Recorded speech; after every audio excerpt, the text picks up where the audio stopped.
السلام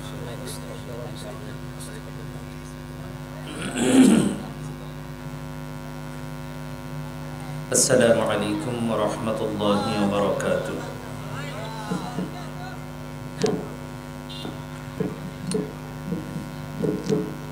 نحمده ونستعينه ونستغفره ونؤمن به ونتوكل عليه ونعوذ بالله من شرور أنفسنا ومن سيئات أعمالنا. من يهد الله فلا مضل له ومن يضلله فلا هادي له وأشهد أن لا إله إلا الله وحده لا شريك له وأشهد أن محمدا عبده ورسوله الذي أرسله بالحق بشيرا ونذيرا وداعيا إلى الله بإذنه وسراجا منيرا. فقد قال الله تعالى في كلامه المجيد وفرقانه الحميد محبت شكلي পড়েন أعوذ بالله من الشيطان الرجيم بسم الله الرحمن الرحيم فاسألوا أهل الذكر إن كنتم لا تعلمون. قال النبي صلى الله عليه وسلم خيركم من تعلم القرآن وعلمه أو كما قال عليه الصلاة والسلام إن الله وملائكته يصلون على النبي يا أيها الذين آمنوا صلوا عليه وسلموا تسليما.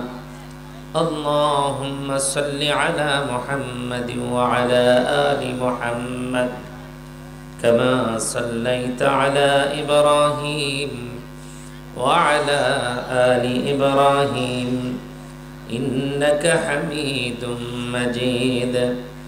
اللهم بارك على محمد وعلى آل محمد كما باركت على إبراهيم وعلى آل إبراهيم إنك حميد مجيد. لا إله إلا الله لا إله إلا الله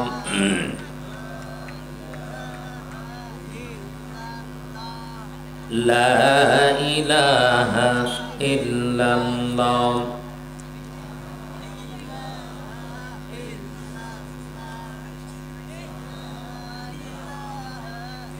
لا إله إلا الله محمد رسول الله صلى الله عليه وسلم.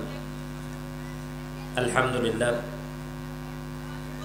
শালফা তালিমউদ্দিন মহিলা মাদ্রাসার উদ্যোগে আজকের এই বিরাট ইসলামী জলসার সম্মানিত সভাপতি আলহাজ ইঞ্জিনিয়ার মোহাম্মদ আনসার আলী সাহেব, managing director basic real estate and holdings limited Dhaka, সহসভাপতি আলহাজ মোহাম্মদ শহীদুজ্জামান ফকির, শালপা, শেরপুর, বগুড়া সহ আজকের মাহফিলের প্রধান অতিথি জনাব মোহাম্মদ ইউসুফ আলী, অধ্যক্ষ, Shalpa technical school and BM college, Sherpur, Bogura. বিশেষ অতিথি মৌলানা মোহাম্মদ হায়দার আলী সুফার, শালপা SR চৌধুরী দাখিল মাদ্রাসা সহ আজকের মাহফিলের প্রধান আলোচক, প্রধান বক্তা, দেশবরেণ্য আলেমে দ্বীন, বিশিষ্ট লেখক ও গবেষক, হাজারো আলেমের ওস্তাদ হযরত মাওলানা কাজী ফজলুল করিম রাজু সাহেব দামাত বরকাতুহুম আলিয়া, শাইখুল হাদিস আল জামিয়াতুল আরাবিয়া শামসুল উলুম কারবালা মাদ্রাসা, বগুড়া সহ আমার পূর্বে আলোচনা করেছেন আপনাদের অত্র এলাকার এবং মসজিদের ইমাম সাহেব সহ গণ্যমান্য যোগ্য আলেম উলামা, কোরআন সুন্নাহ থেকে অনেক সুন্দর সুন্দর কথা আপনাদের সামনে উপস্থাপন করেছেন। আমন্ত্রিত উলামায়ে কেরাম সহ সামনে বসা দিনদরদি ইসলাম প্রিয় মুসলমান বাবাজিরা, সমবয়স্ক যুবক ভাইয়েরা, পর্দার অন্তরালে বসা আছেন আমার পর্দা নিশীন মা ও বোনেরা, সকলের প্রতি আমার অন্তরের অন্তরস্থল থেকে শুভেচ্ছা এবং মোবারকবাদ জানিয়ে সেই মহান মালিকের দরবারে শুকর আদায় করব যে আল্লাহ সুবহানাহু ওয়া তাআলা আমাদেরকে এত সুন্দর একটা জান্নাতের বাগানে বসার সুযোগ করে দিয়েছেন। দুনিয়ার সমস্ত ঝামেলাকে লাথি মেরে ইচ্ছে করলে আমরা এই কয়েকজন মানুষও মেলার ভিতরে ঘোরাফেরা করতে পারতাম, চা স্টলে বসে চা খাইতে পারতাম, কিন্তু আমরা কিন্তু এই চা স্টলেও নাই, মেলার ভিতরেও নাই। আল্লাহ তাআলা আমাদেরকে এই জায়গায় কবুল করেছেন। এই জায়গায় বসতে পেরে আপনি খুশি না বেজার? আমিও আপনাদের এই চাঁদ মুখগুলো দেখার সুযোগ পেয়েছি, এই জন্য আমিও খুশি। আমরাও একটু আমার আল্লাহকে খুশি করি, জবান দিয়ে উচ্চ আওয়াজে মহব্বতে সকলেই বলি আলহামদুলিল্লাহ। রাসূলের উপরে দরুদ ও সালাম মহব্বতে সকলেই পড়ি সাল্লাল্লাহু আলাইহি ওয়াসাল্লাম। মুআজ্জাজ মুহতারাম, খুব লম্বা সময় আপনাদের খেদমতে আলোচনা করব না। এখন আসলে এমন একটা জামানায় এসে আমরা উপস্থিত হয়েছি, আলোচনা বক্তা যা করে তার চাইতে শ্রোতারা এখন অনেক বেশি জানে। কারণ বক্তা তো একা একা নিজে কোরআন হাদিস থেকে যতটুকু বের করতে পেরেছে তার উপরে আপনাদেরকে বলে, আর আপনারা শত শত বক্তার ওয়াজ মোবাইলের মধ্যে নিয়ে ঘুরে বেড়ান। তাতে বক্তার চাইতে একজন সাধারণ মানুষের ওয়াজ জানা আছে অনেক বেশি।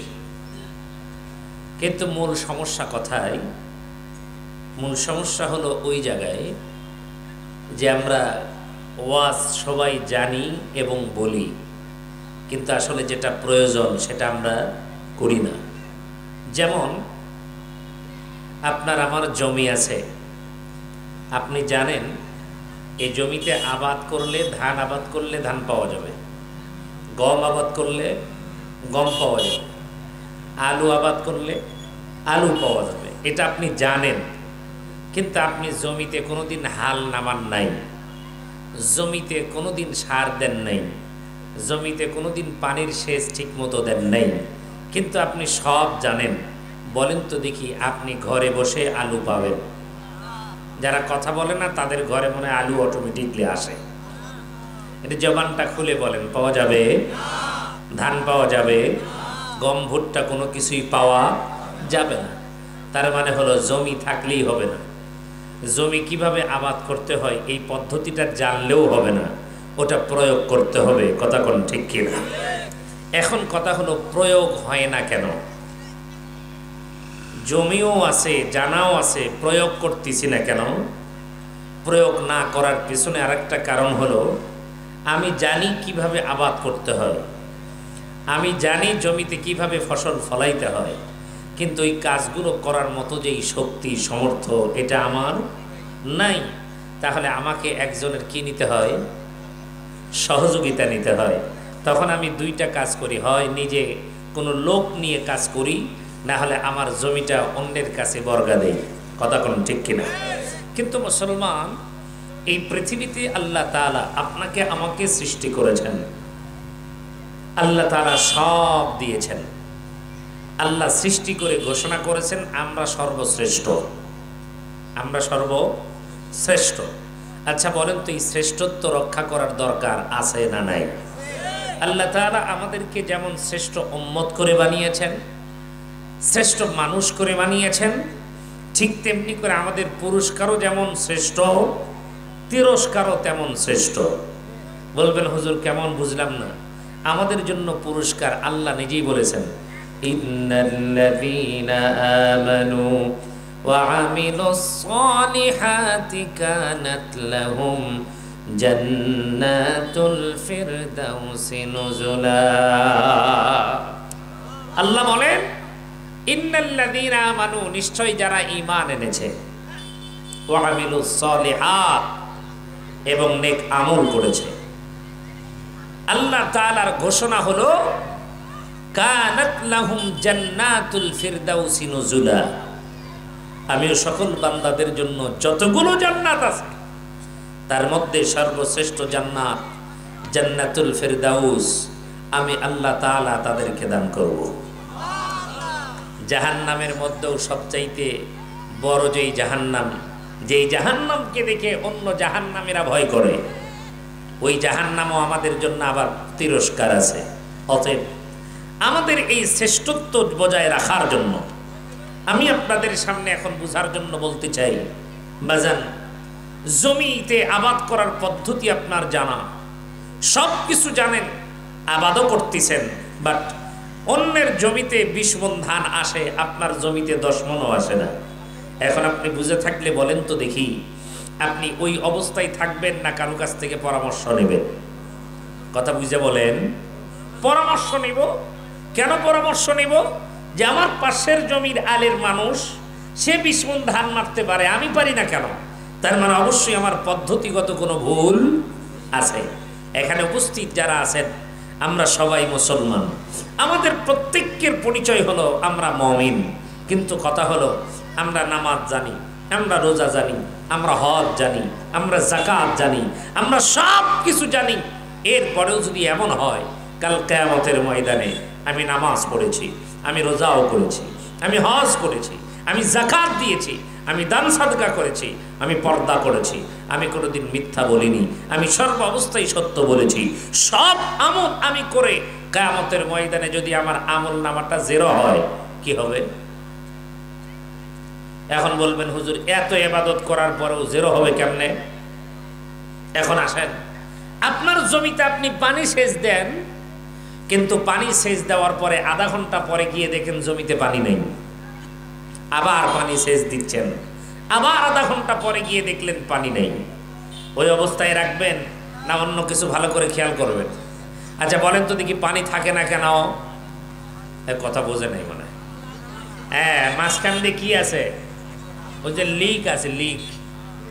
আমরা অনেক সময় যেরকম ধরেন সাইকেলের টায়ার দিয়ে উদাহরণ দিই, যারা সাইকেল চালান, সাইকেল চালায় যাচ্ছেন, তো আপনি কিছুক্ষণ আগেই পাম্প দিলেন, পাম্প দিয়ে এখান থেকে রওনা করছেন, শালপা না যাইতেই, ওই কি করে বলে, শালপা মাদ্রাসা পার হইতেই আপনার পেট্রোল এত জোরে মারতেছেন, কিন্তু যেভাবে সাইকেল সামনে যাওয়ার কথা ওইভাবে যাচ্ছে না, মনে হয় পেছন থেকে কেউ টাইনা ধরছে। কি এখন পেছন দিক তাকায় দেখতেছেন কেউ নাই, কেউ তো নাই, এরপরও টাইনা ধরে কে? আসলে টাইনা ধরছে না, পেছনে টায়ার বসে গেছে। এখন আপনারা বুঝে থাকলে বলেন, আপনি আবার এসে হাওয়া দিলেন, কিছুক্ষণ পর আবার রওনা করলেন, রণবীর বেলা পাওয়ার আগে আবার টাইনা ধরতেছে। তার মানে এইরকম করে পান দিবেন আর যাবেন, নাকি চোরা লিকটা বন্ধ করবেন? এখন চোরা লিক বন্ধ করার জন্য কার কাছে যাবেন? একটু জোরে জোরে জোরে জোরে বলেন, কার কাছে? মেকারের কাছে যাবেন। জমিতে আবাদ করতেছেন, দেখতেছেন পানিও ঠিক মতো আছে, সারও ঠিক মতো আছে, অল এভরিথিং সব ঠিক, এরপরও জমিতে আবাদ হচ্ছে না। এখন বলেন আপনি কি করবেন? একা একাই না কারো কাছে যাবেন? কার কাছে যাবেন? মুসলমান বন্ধুরা আমার খেয়াল করেন, দুনিয়ার জমিনের ভিতরে আপনার আমার সাইকেলের যদি সমস্যা হয়, সাইকেলের মেকারের কাছে আমরা দৌড় দেই। প্রাইভেট কারের যদি কোনো সমস্যা হয়, প্রাইভেট কারের মেকারের কাছে আমরা দৌড় দেই। ও মুসলমান, জমির মধ্যে আলু লাগাইলাম, কিন্তু আলুর আবাদটা ঠিক মতো হইতেছে না। গাছটা অপরে তাজা, কিন্তু গোড়াটা কেমন যেন মরে গেছে। এত চেষ্টা করতেছেন, মরিচ ভালো হয় না।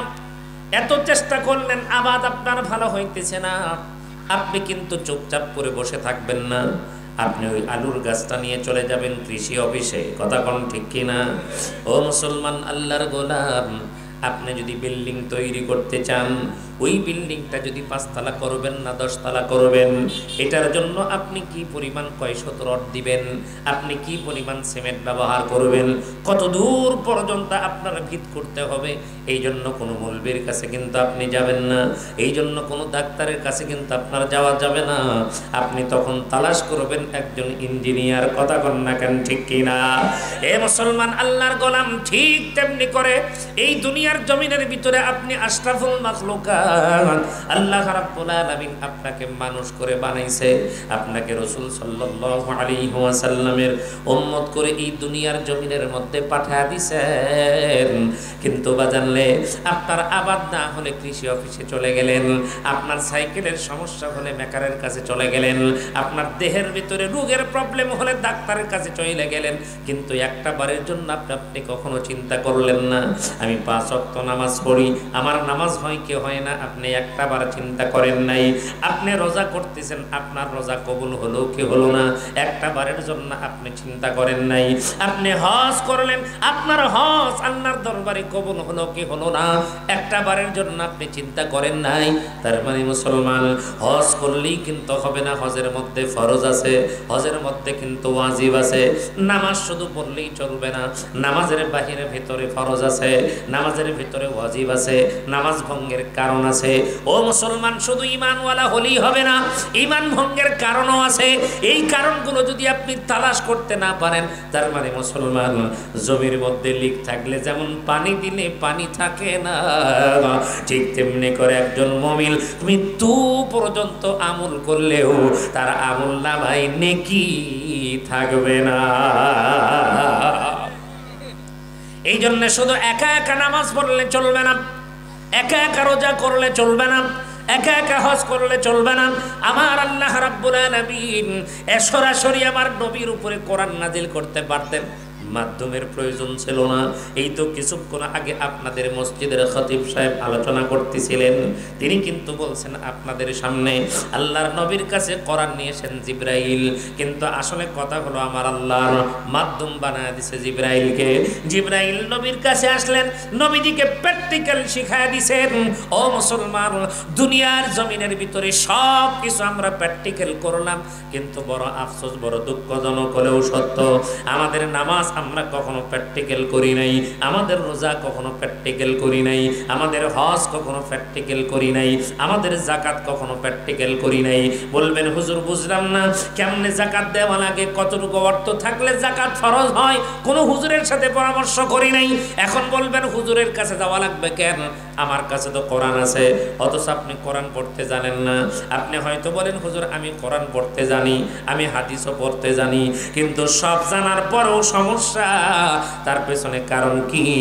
কারণ হলো একা একা পণ্ডিতগিরি করলে চলবে না, অবশ্যই প্রত্যেকটা কাজ জানার জন্য একজন ওস্তাদ লাগবে। কথা কোন ঠিক কিনা?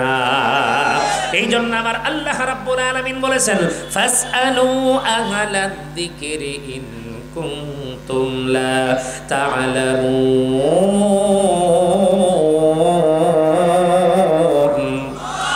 আরেকটা আওয়াজ করে জোরে কি বলা যাবে? আল্লাহু আকবার। আমার আল্লাহ রাব্বুল আলামিন কোরআনুল কারীমের মধ্যে বলেন, গোলাম, যেই বিষয় সম্পর্কে তোমার ধারণা নাই, যেই বিষয় সম্পর্কে তোমার জানা নাই, এই বিষয় সম্পর্কে যে জানে তার কাছ থেকে জেনে নাও। এখন ভালো করে বুঝবেন, ইঞ্জিনিয়ার সম্পর্কে আমার জানা নাই, আমি বাড়ি যখন বানাবো ইঞ্জিনিয়ারের কাছে যাব। আমার চিকিৎসা বিজ্ঞান সম্পর্কে আমার জানা নাই, অসুস্থ যখন হব তখন ডাক্তারের কাছে যাব। আমার আবাদ সম্পর্কে জানা নাই, আবাদের প্রবলেম হলে কৃষি অফিসে চলে যাব। ঠিক তেমনি করে আমি মুসলমান, আমার মুসলমানিত্ব ঠিক রাখার জন্য, আমার ঈমানকে ঠিক রাখার জন্য, আমার নামাজ ঠিক করার করার জন্য একা একা পণ্ডিতগিরি করলে চলবে না। এই নামাজটা শেখার জন্য যারা জানে তাদের কাছ থেকে শিখতে হবে, ঠিক কিনা? এই জন্য মুসলমান খুব ভালো করে বুঝবেন, এই শেখার জন্য সবচাইতে বড় মাধ্যম হলো প্রথম নম্বরে শিক্ষা সন্তানরা পায় ওই জায়গায়, যেই জায়গাটার নাম হলো বাড়ি। ঘরের থেকেই কিন্তু প্রথম সন্তানরা শিক্ষা লাভ করে, কথা কোন ঠিক কিনা? ঘরের ভেতর থেকেই প্রথম শিক্ষা লাভ করে, কারণ ঘরের ভেতর থেকে শিক্ষা পাওয়া যায় এমন একজনের কাছ থেকে সন্তান শিক্ষা গ্রহণ করে, পিতা মাতার কাছ থেকে, কথা কোন ঠিক কিনা? কুল্লু মাউলুদুন ইউলাদু আলাল ফিতরাত, আল্লাহর নবী সাল্লাল্লাহু আলাইহি ওয়াসাল্লাম বলেন প্রত্যেকটা সন্তান পিতা মাতার ফিতরাতে জন্মগ্রহণ করে। মুসলমান বন্ধুরা আমার, দিলের কান্দে কথাটা ভালো করে বুঝবেন। এই জমিনের ভিতরে সন্তান যখন ভূমিষ্ঠ হয়, হিন্দুর ঘরে জন্ম নিলেও ঈমানওয়ালা হয়ে জন্ম নেয়। কি হয়? ঈমানদার হয়ে জন্মগ্রহণ করে। যেই সন্তানটা জন্মগ্রহণ করে ওই সন্তানটা ঈমান নিয়ে জন্মে। বলবেন হুজুর কেমনে ঈমান নিয়ে জন্মিল? ও তো হিন্দুর ঘরে জন্মগ্রহণ করেছে। ও মুসলমান, হিন্দু বলেন, বৌদ্ধ বলেন, খ্রিস্টান বলেন, ইহুদি বলেন, নাসারা বলেন, যত জাতি বলেন না কেন, আল্লাহ রাব্বুল আলামিন ওই রূহের জগতে জিজ্ঞেস করেছে আলাস্তু বিরাব্বিকুম। তখন কি হিন্দুর রুহুরা বলছেন না কলু বালা? এ কথা বলে নাই? ওরাও বলছে কলু বালা, ফেরাউন বলছে কলু বালা, নমরুদ বলছে কলু বালা, শেখ হাসিনা বলছে কলু বালা, খালেদা জিয়া বলছে কলু বালা, আমিও বলছি কলু বালা, আপনিও বলছেন কলু বালা। তার মানে ওই জায়গায় আল্লাহকে স্বীকার করছি, কথা কোন ঠিক কিনা? কিন্তু দুনিয়াতে আসার পর সন্তান যখন বড় হয়েছে, লক্ষ্য করে দেখছে বাবা গির্জায় যায়, তখন সন্তান মনে মনে চিন্তা করে আমি হলাম খ্রিস্টান। যখন বাবাই মন্দিরে যায় তখন সন্তান মনে মনে ধরেই নাই আমি হলাম হিন্দু। আর বাবা যখন মসজিদে যায় তখন সন্তান নিজের পরিচয় দেয় আমি একজন মুসলমান। কিন্তু বড় আফসোস, বড় পরিতাপের বিষয় রে মুসলমান, আমরা মুসলমানের ঘরে জন্ম নিলেও আমাদের অনেক মুসলমান বাবা আছে ওই সন্তানের হাত ধরে ধরে পূজার মণ্ডপে যাইয়া হিন্দুদের ঠাকুরগুলা দেখা জান নাই মনে হয়। আহারে কতজন যে তার সন্তানকে নিয়ে যায় মূর্তি দেখাইছে, কথা বল না কেন ঠিক কিনা? আপনি আপনার সন্তানকে মূর্তি দেখাইলেন, অথচ আপনি একজন মুসলমান। কিন্তু একটাবার কখনো কি চিন্তা করেছেন হিন্দুর সন্তানকে নিয়ে কোনোদিন মসজিদে আসছে? কথা কন। হিন্দুর সন্তানকে নিয়ে মসজিদে আসলো না, খ্রিস্টানের সন্তানকে নিয়ে মসজিদে আসলো না। কিন্তু আপনি আপনার সন্তানকে নিয়ে কেমনে কি করে হিন্দুদের পূজার মণ্ডপে যান? আমার মাথায় তো আসে না। তার মানে মুসলমান, আপনার ঘরের ভেতরকার শিক্ষার সমস্যা, আর এই ঘরের ভেতর থেকে শিক্ষা পাই সন্তানেরা মায়ের কাছ থেকে, কথা কোন ঠিক কিনা? কারণ মা যদি ভালো হয় সন্তান ভালো হবে, আর সন্তান যখন ভালো হবে সমাজ ভালো হয়ে যাবে। এখন বলেন তো দেখি, মায়ের শিক্ষার দরকার আছে না নাই? এই জন্য বাজান আমরা অনেক জায়গায় মাহফিল করতে গেলে আমাদেরকে অনেকে বলে হুজুর পিতামাতার খেদমতের ওয়াজ করেন। আমি বলি ভাই, শুধু কি পিতামাতার খেদমতের ওয়াজ শুনলে চলবে না, কারণ প্রত্যেকটা পিতামাতার সন্তানের উপরে হক আছে, ওই হকটাও আদায় করা লাগবে, ঠিক কিনা? সন্তানের হক কি? প্রথম নাম্বার কথা হলো, খুব ভালো করে দিল দিয়ে বুঝবেন, সন্তানের হক আদায় করার জন্য প্রথম নাম্বার দায়িত্ব হলো ছেলে এবং মেয়ে যাচাই করা, বাছাই করা। ছেলে আর মেয়েকে বিয়ে দেওয়ার সময় আগে মেয়ে নির্ধারণ করা যে কোন মেয়ের সঙ্গে আপনার ছেলেকে বিয়ে দিবেন। কিন্তু আমরা কি করি? ছেলে তালাশ করি, ঠিক আছে, মেয়েও তালাশ করি, দিনদারি দেখি না খ্যারের পালা দেখি? কেন খ্যারের পালা কেন দেখি? খ্যারের পালা যদি বড় হয় তাহলে জমি, আর বাড়ি যদি বিল্ডিং হয় তারে কোনো সমস্যা। কিন্তু বাড়ি যদি গরিব ঘরের হয় কিন্তু ছেলে বড় হাফেজ আলেম, মিয়াক যে বিয়া দিমু কি করে খিলাবি? কি কন হাফেজ আলেমদের সাথে বিয়ে দেওয়ার আগে দেখলে খুব টেনশন চিন্তা হয়। আবার একটা দিনদারি নারীকে নিবে, খুঁজে পাইতেছেন একটা গরিব ঘরের মেয়ে, মাদ্রাসায় পড়াশোনা করে, মিজান নাহুমির বাহেদাইতুন নাহু পর্যন্ত পড়ছে। মেয়েটা কি খালি পাওয়া যাবে? মেয়েটা এমনি দেখতে শুনতেও সুন্দর, আচার আচরণও ভালো, পর্দার মধ্যেই থাকে, কিন্তু বাপের কিছুই নেই। কি কথা কন না কেন? হ্যাঁ, এই তো হলো আমাদের অবস্থা। কিন্তু মনে রাখবেন, এই পৃথিবীতে যাদেরকে আমরা আল্লাহর ওলি হিসাবে, মুহাদ্দিস হিসাবে যাদেরকে আমরা চিনি, তাদের পিতামাতার ইতিহাস তালাশ করে দেখেন। দিনদারি পিতামাতা হওয়ার কারণে গর্বের সন্তানগুলো দিনদারি হয়েছে। মোবারক নাম শুনছেন আপনারা? অনেকেই জানেন, অনেকেই জানেন না। মোবারক নামের একজন মানুষ, এই মোবারক একটা আঙ্গুর ফলের বাগানে মালিগিরি করত। কি গিরি করত? মালিগিরি করত। বয়স 20 থেকে 25 বছরের একজন যুবক। মনোযোগ আছে আমার দিকে? খেয়াল আছে তো সবার? দেখি একটু হাত উঠান তো। ডানে বামে দেখেন তো, কে উঠাইনি? মাশাআল্লাহ, একটু নাড়া দেন এরকম করে, এক গলা একটা ঝাড়ি দেন, এটা আওয়াজ করে জোরে কন তো আল্লাহু আকবার। কয়েকজন আওয়াজ করছে, অনেকে কয় সবাই বললে বেশি জোরে হবে। একসাথে একটু জোরে বলেন আল্লাহু আকবার, নারে তাকবীর, আলহামদুলিল্লাহ। হাত নামা। লোকটার নাম কি যেন বললাম? এটা সবাই বলেন, সবাই বলেন, কি নাম? আজকে বাড়ির যায় এই গল্প বক শোনাবেন। কাক শোনাবেন? বিবিক। বিবিক, আরে ভাই, আপনার সন্তান ওমর চেনে? চেনে না। আপনার সন্তান আবু বকরকে চেনে? চেনে না। আপনার সন্তান সাকিব খানকে চেনে?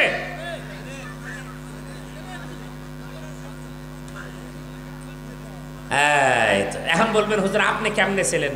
আমরা পত্রিকায় সব সময় দেখি, মোবাইলের মধ্যেও দেখি। এই যে সাকিব খান বললেন, অন্যান্য নায়ক যারা আছে, এই নায়কদেরকে আমাদের ছেলে মেয়েরা চেনে, বাট কোরআনের নায়কদেরকে, কোরআন সুন্নাহর যারা নায়ক, এদেরকে চেনে না। আবু বকর চেনে না, ওমর চেনে না, ওসমান চেনে না। বলে আয়েশা চেনো? এবার কেডা? ওই পাড়ার সকিনার বেটি আয়েশা নাকি? কয় না, এই আয়েশা না, রাসূল সাল্লাল্লাহু আলাইহি ওয়াসাল্লামের সহধর্মিনী, তাকে চেনো? আপনার সন্তান আয়েশাকে চেনে না। কথা কন না কেন? ঠিক কিনা? কিন্তু আপনার সন্তান নায়িকা চেনে। এই জন্য বলতেছিলাম, নাম কি বললাম জানো? হ্যাঁ, ভুলে গেছেন নাকি? বলেন কি নাম? কোন জায়গার মালি?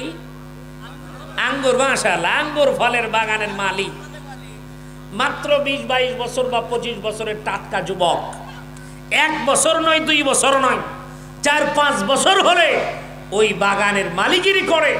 তো ওই বাগানের যিনি মালিক, তিনি গিয়ে বলতেছেন, মোবারক, এই বাগান থেকে 1 গ্লাস আঙ্গুর ফলের রস একটু আমারে খাওয়াও। তো এখন মোবারক গেছে, গিয়ে এক গাছ থেকে আঙ্গুর ফল নিয়ে চিপে রস করছে।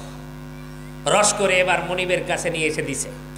মনিব বিসমিল্লাহির রহমানির রহিম বলে যখন ঢোক গিলছে, এত তিতার তিতা, খক খক করে সব ফালায়া দিয়ে ধমক দিয়ে বলে, মোবারক, কোন গাছের আঙ্গুর মিষ্টি আর কোন গাছের আঙ্গুর টক? এত বছর ধরে আছে, এখন পর্যন্ত জানো না?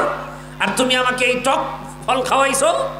মোবারক ডাক দিয়ে বলতেছেন, আল্লাহর শপথ করে বলি, এই বাগানের ভিতরে যতগুলো আঙ্গুরের গাছ আছে, কোন আঙ্গুর ফল টক আর কোন আঙ্গুর ফল মিষ্টি, আমি মোবারক কোনোদিন একটাও খাইয়ে দেখিনি।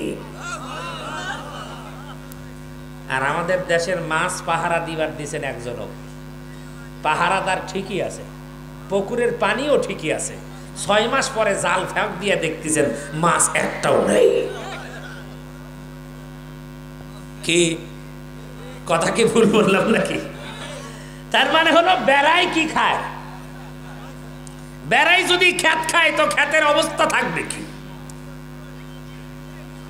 মোবারক, এই সাইডে কারা? এই পাশে কারা? কোন ছেলে পেলে? প্রয়োজন হলে এটা একটু নামায় দেন, আমি যেন চেহারা দেখতে পাই। আপনারা আপনাদের কথা না শুনলে কি হবে? আমি সাইজ করে পারবো না। প্লিজ আপনারা কথা বলেন না। আমি বলতেছিলাম মোবারক বলতেছে আমি একটা গাছের ফল একটা আঙ্গুরও কখনো খেয়ে দেখিনি। এখন মুনিব চমকে গেছে, ডাক দিয়ে বলতেছেন বলো কি, তুমি তো ইচ্ছা করলে খাইতে পারো। কয় আমাকে তো আপনি বাগান পাহারা দেওয়ার কাজে নিয়োগ দিছেন, আপনি তো আমাকে বলেন নাই যে মোবারক কোন আঙ্গুর গাছের ফল মিষ্টি আর কোনটা টক এটা যাচাই করে রেখো, বেচা কেনার জন্য সুবিধা হবে, এ কথা তো আপনি বলেননি। মুনিব ডাক দিয়ে বলতেছেন আরে পাগল, আমাকে তোমাকে বলতে হবে কেন? এগুলো কি বলার জিনিস নাকি? তুমি ইচ্ছা করলেই তো খাইতে পারো, তা আমি তো ধরতেই পারতাম না। কয় আপনি ধরতে পারতেন না তা আমি ঠিকই জানি, কিন্তু আমি আপনার ভয়ে আঙ্গুর গাছে হাত লাগাইনি, বরং আপনার চাইতে বড় আর একজন আছে, তিনি হলেন আমার আল্লাহ। দুনিয়ার সব মুনিবের চোখ বন্ধ থাকলেও তার চোখ বন্ধ করা যায় না। মুসলমান বন্ধুরা আমার খেয়াল করেন, মোবারকের এমন কথা শোনার পরে মুনিব তখন মোবারককে ডাক দিয়ে বলতেছেন মোবারক তোমার দিলের ভিতরে এত আল্লাহর ভয় কেন? মোবারক ডাক দিয়ে বলতেছেন শুনে নেন, আমি হলাম একদিক দিয়ে গরিব মানুষ, আমি গরিব হিসাবে আপনার বাগানের একজন মালি হিসাবে কাজ করি, বাগান পাহারাদারের কাজ করি, কিন্তু আপনি আমাকে বেতন দেন, এই বেতন খেয়ে তো আমি চলাফেরা করি, কিন্তু আপনার অনুমতি ছাড়া আমি আঙ্গুর ফলে হাত দিতে পারি না। কারণ আপনি হয়তো জানবেন না, কিন্তু কাল কিয়ামতের ময়দানে এই কথাগুলো গোপন থাকবে না। ইন্নাল্লাহা আলিমুম বিযাতিস সুদূর। আমরা এমন একজন আল্লাহর গোলাম, যত গোপন জিনিস হোক না কেন, যতই গোপনীয়তা থাক না কেন, দুনিয়ার জমিনের কেউ যেটার খবর না জানে, বলেন তো ওইটার খবর জানে কে? ও মুসলমান আল্লাহর গোলাম, যখন এমন করে মোবারকের মুখ থেকে এই কথাটা যখন শুনছে, ডাক দিয়ে বলতেছেন আমিও তো দেখতে পারতাম না, তুমি ইচ্ছা করলে বিক্রি করতে পারতাম, বলে হ্যাঁ আমি সব করতে পারতাম, আমি আপনার ভয়ে নয় বরং আমার আল্লাহর ভয়ে আমি করি নাই। কারণ যত ছোট থেকে ছোটই কিছু করি না কেন, আমার আল্লাহ কোরআনে বলেছেন ফামাইয়ামাল মিসকাল যাররাতিন খায়রান ইয়ারা ওয়া মাইয়ামাল মিসকাল যাররাতিন শাররান ইয়ারা। দুনিয়ার জমিনের ভিতরে আপনি যাররা পরিমাণ যদি নেকি করেন, এটাও আপনার আমলনামায় জমা হবে, আবার যারা পরিমাণ যদি আপনি গুনাহ করেন, এটাও আপনার আমলনামায় জমা হবে। ও মুসলমান, বিন্দু পরিমাণের একটা জিনিসও কিন্তু ছাড় দেওয়া হবে না। মোবারক ডাকতে বলতেছেন মনিব আমি আপনার ভয় নয়, আমার কলিজার মধ্যে আছে আমার আল্লাহর ভয়। এখন আপনারা বলেন তো দিকে আমাদের দিলের মধ্যে কার ভয় আছে? তো আল্লাহর ভয় যার কলিজার মধ্যে থাকবে, ওই ব্যক্তি কি কখনো নামাজ বাদ দিতে পারবে? এখন আপনি বলেন, কিছুক্ষণ আগে বললেন আমার মধ্যে আল্লাহর ভয়, এখন নিজের দিলকে প্রশ্ন করে বলেন তো দেখি, আজকে ফজর থেকে নিয়ে ইশার নামাজ পর্যন্ত কয় ওয়াক্ত নামাজ আপনার হইল? তার মানে নামাজ যদি আপনার না হয়, আপনার দিলের মধ্যে আল্লাহর ভয় নাই, দিনের মধ্যে কয়টা মিথ্যা বলেছেন হিসাব করে দেখেন। মিথ্যা যদি আপনার মুখ দিয়ে বের হয়, তার মানে আপনার অন্তরের ভিতরে আল্লাহর ভয় নাই। যেই ব্যক্তির কলিজার মধ্যে থাকবে আল্লাহর ভয়, ওই ব্যক্তি কখনো গুনাহ করতে পারবে না, ঠিক কিনা? মুনিব ডাকতে বলতেছেন মোবারক, ও মোবারক তুমি এই জায়গার মধ্যে থাকো, আমি একটু পরে আসতেছি। এই কথা বলিয়া আল্লাহর বান্দারা খেয়াল করেন, এই কথা বলিয়া আস্তে করে মুনিব চলে গেলেন। মুনিব চলে গেলেন তার বাড়িতে। বাড়িতে যাওয়ার পর তার বিবিকে ডাক দিয়ে বলে, ওই মাথায় শেষ মাথায় যারা আছেন আমার কথা কি শোনা যায়? একটু মহব্বত করে আওয়াজ করে বলেন, কথা কি শোনা যায়?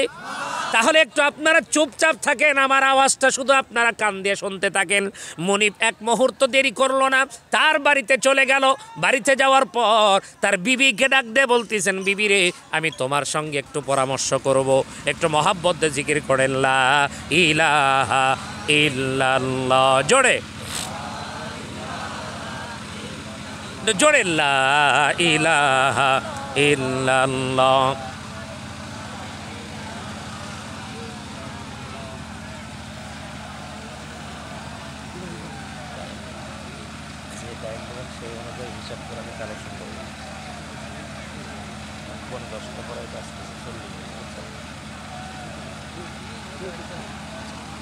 লা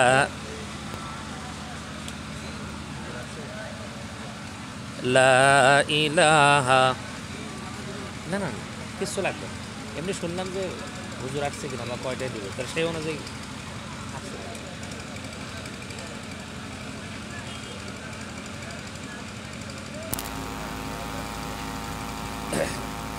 লা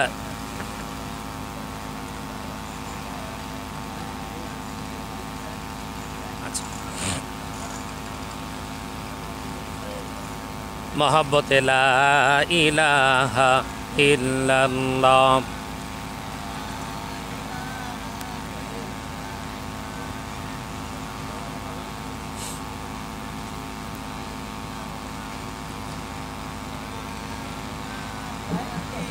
লা ইলাহা ইল্লাল্লাহ, লা ইলাহা ইল্লাল্লাহ মুহাম্মাদুর রাসূলুল্লাহ সাল্লাল্লাহু আলাইহি ওয়াসাল্লাম। মুসলমান বন্ধুরা আমার খেয়াল করেন, এবার মুনিব এক দৌড় দিয়ে বাড়িতে চলে গেছে। বাড়িতে যাওয়ার পর বিবিকে ডাক দিয়ে বলতেছে, বিবি রে, তোমার কাছে একটা প্রস্তাব নিয়ে আসছি। বলে কি সেই প্রস্তাব?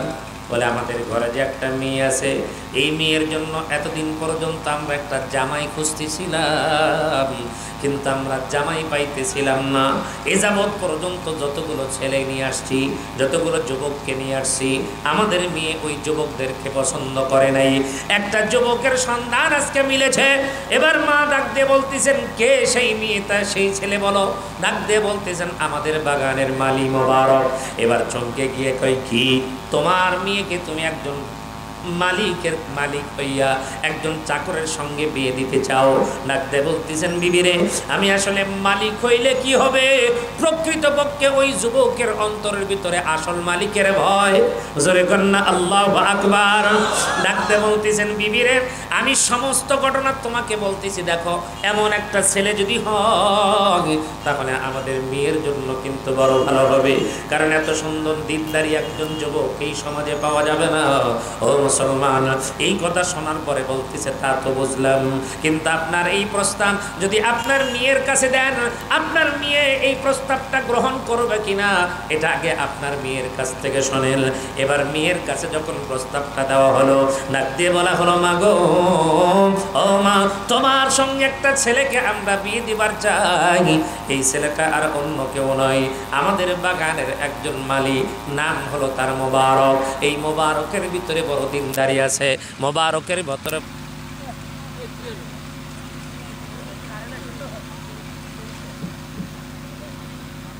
মোবারকের ভিতরে দিনদারি আছে।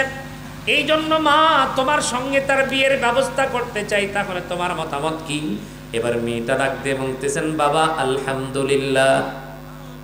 এবার বাবা আশ্চর্য হয়ে গেছে, কিরে মা, জমিদার ঘরের ছেলেকে নিয়ে আসলাম, তোর পছন্দ হলো না? কত ধনী ঘরের ছেলেকে নিয়ে আসলাম, তোর পছন্দ না? আর মোবারকের কথা শোনার সঙ্গে সঙ্গেই কেন তোর পছন্দ?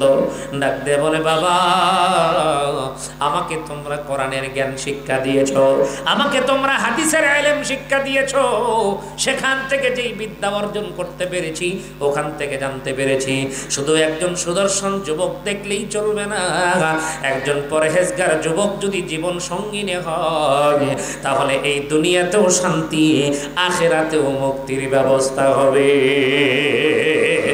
তার মানে বোঝা গেল, একটা দিনদারি নারীও যদি করবার চান তাহলে তার ভিতরে কোরআন হাদিসের শিক্ষার দরকার আছে না নাই? এ মুসলমান, একজন মহিলার ভিতরে কি পরিমাণ জ্ঞান থাকলে, বিদ্যা অর্জন থাকলে কি উপকার হয়, একটা জিনিস ভালো করে বুঝবেন। আল্লাহর নবীর যতগুলো বিবি আছে তার মধ্যে বয়সের দিক দিয়ে সবচাইতে ছোট কে? আয়েশা সিদ্দিকা রাদিয়াল্লাহু তাআলা আনহা। এ হলো সবচাইতে ছোট, বয়সের দিক দিয়ে ছোট, যাকে নিয়ে নাস্তিকের বাচ্চারা অনেক রকমের টিটকারি মশকরা নবীকে নিয়ে করে। আমার নবীর চরিত্রের ভিতরে তার আঘাত দিয়ে কথা বলে বলে যে এত বড় নবী হইয়া, এত বড় মানুষ হইয়া ছোট্ট মানুষকে বিবাহ করেছে, অথচ যারা এই কথাগুলো বলে তাদের দলের নেতার খবর নেয় না।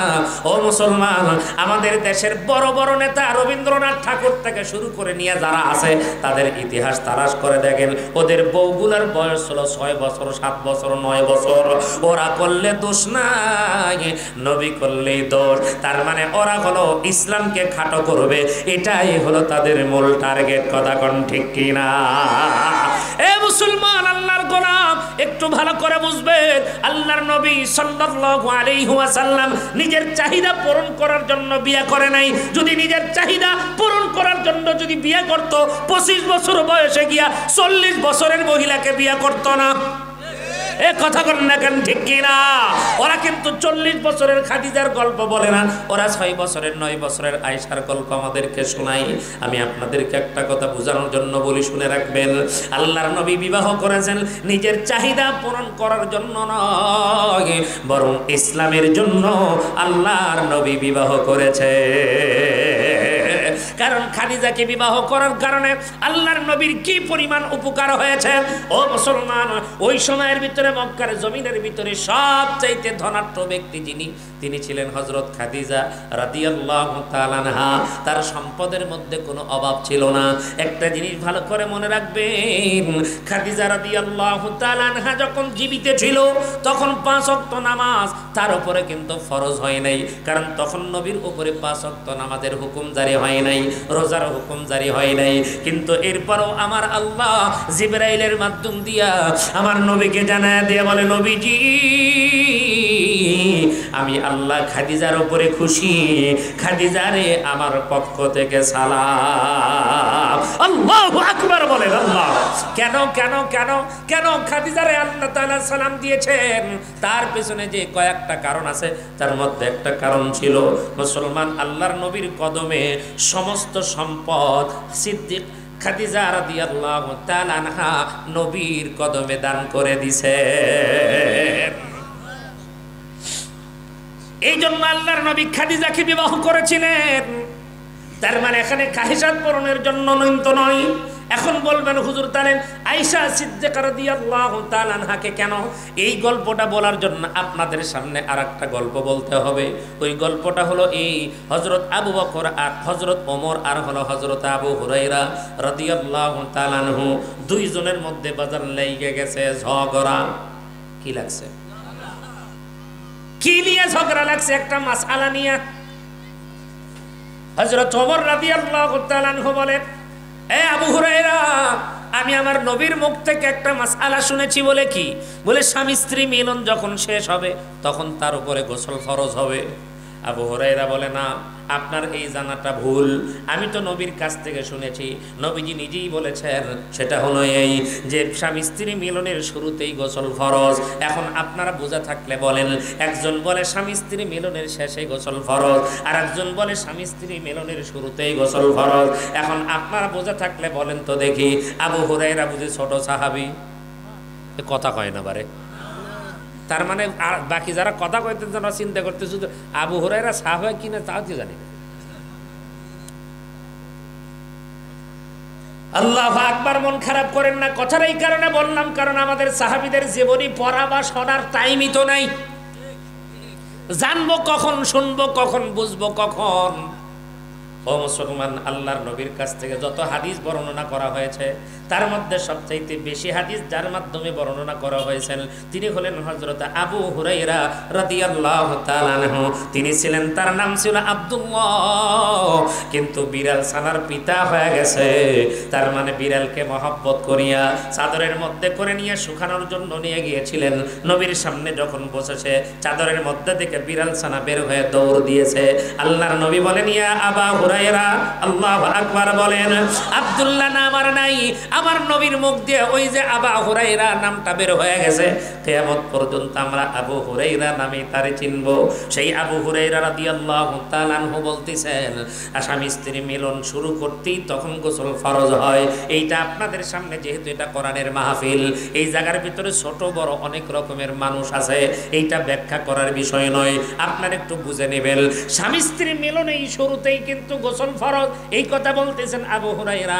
আর হযরত ওমর বলতেছে না না না, স্বামী স্ত্রী মিলনের শেষে গোসল ফরজ। এখন হযরত ওমর তো ছোট সাহাবী নয়, আল্লাহর নবীর যতগুলো সাহাবী আছে তার মধ্যে বন্ধুরে আমার 2 নাম্বার যার নাম, তিনি হলেন হযরত ওমর ফারুক রাদিয়াল্লাহু তাআলা আনহু। দুইজনের মধ্যে ঝগড়া। এখন আপনারা বুঝে থাকলে বলেন, আমরা কিন্তু অনেক সময় বলি মৌলবি মৌলবি এক জায়গায় থাকবার পারে না, আমরা বলি না? কয় মৌলবীর সঙ্গে মৌলবীর মিল নাই, একজন মৌলবি আর একজন মৌলবি দেখতে পারে না।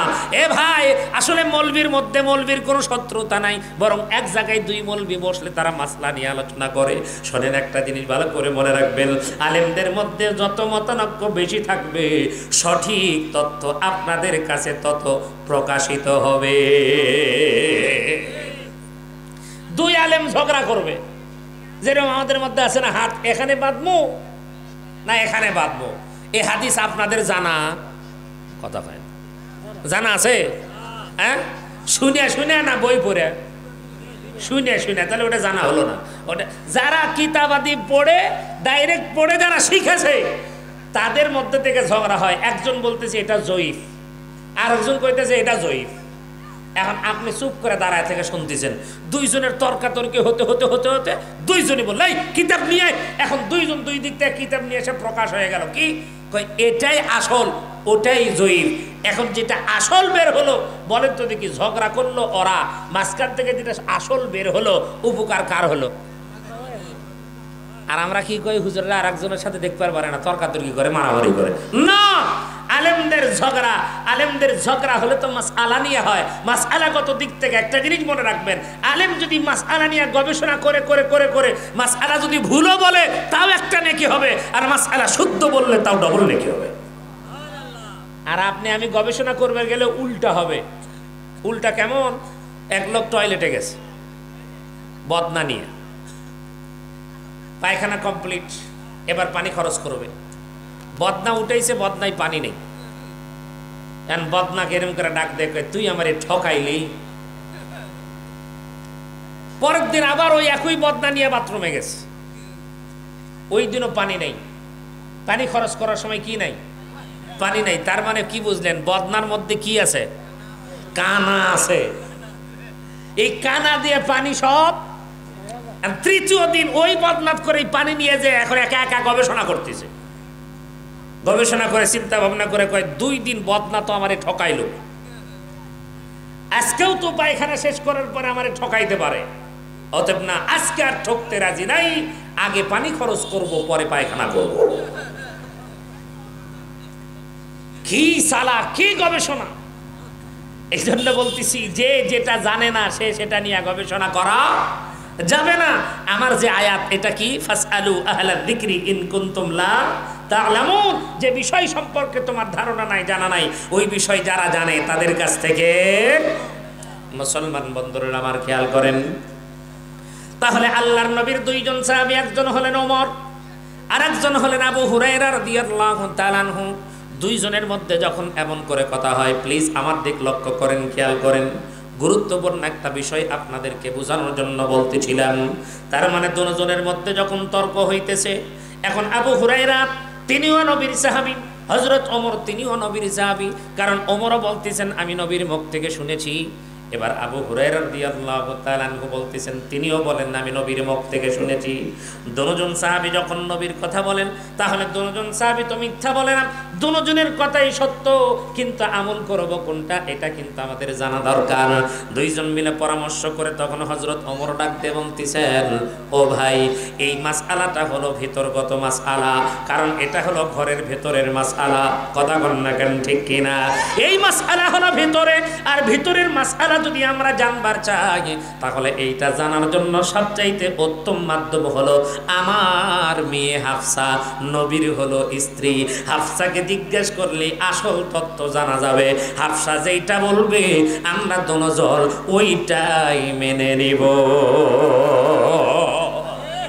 এখন আপনারা বুঝে থাকলে বলেন, হাফসার কাছে যাইতেছে, তার মানে এই মাসআলা সম্পর্কে মহিলারও জানার দরকার আছে না নাই?